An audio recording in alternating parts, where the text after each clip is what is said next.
Hello. আমরা এখন আছি মন্তে তেরমিনুলো পাহাড়ে। এখানকার ভিউটা অনেক সুন্দর। এটা মূলত হচ্ছে রোম শহর থেকে 3 ঘন্টা রাস্তা, 3 ঘন্টা বাসে আসার পরে এখানে হাইকিং করা লাগে অনেকক্ষণ, এবং হাইকিংয়ের জন্য খুব ভালো প্লেস এটা। এবং এটা আমরা অনেকটা হাইকিং করে এই পর্যন্ত আসছি। ওইদিকে আরও একটা স্পেস আছে, বাট ওইখানে যাওয়ার জন্য আরও অনেকটা হাইকিং করা লাগবে। বাট আপাতত সেই এনার্জি পাচ্ছি না আমরা। আমাদের সাথে কয়েকজন টিমমেট আছে, তার তাদের এনার্জি আপাতত নাই। মন্তে তেরমিলো পাহাড়ে আমি একটা ফ্ল্যাগ নিয়ে আসছি, হাদির বাংলাদেশের ফ্ল্যাগ, ওসমান হাদির বাংলাদেশের ফ্ল্যাগ।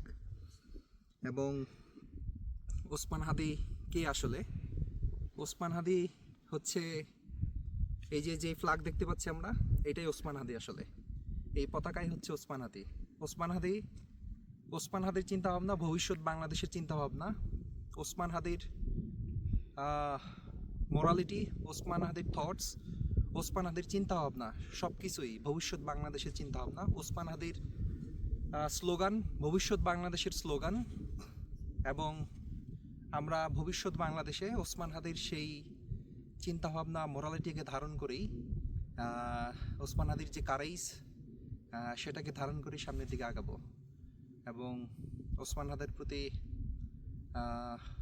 আল্লাহ তালা তাকে জান্নাতুল ফেরদৌস নসিব করুক। এবং আল্লাহ তালা ওসমান হাদির যেই মোরালিটি ছিল, যে কারেজ ছিল, সেটা যাতে আমরা সঠিকভাবে ধারণ করতে পারি। সঠিকভাবে ধারণ করে ওসমান হাদির যে স্বপ্নের বাংলাদেশ কায়েম করতে চাচ্ছিল, ওসমান হাদি যে ইনসাফের বাংলাদেশ নির্মাণ করতে চাচ্ছিল, সেই বাংলাদেশ যাতে আমরা নির্মাণ করতে পারি, সেই চিন্তা ভাবনা আমরা ধারণ করে সামনের দিকে এগিয়ে যাব।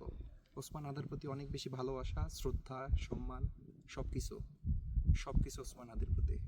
ধন্যবাদ সবাইকে।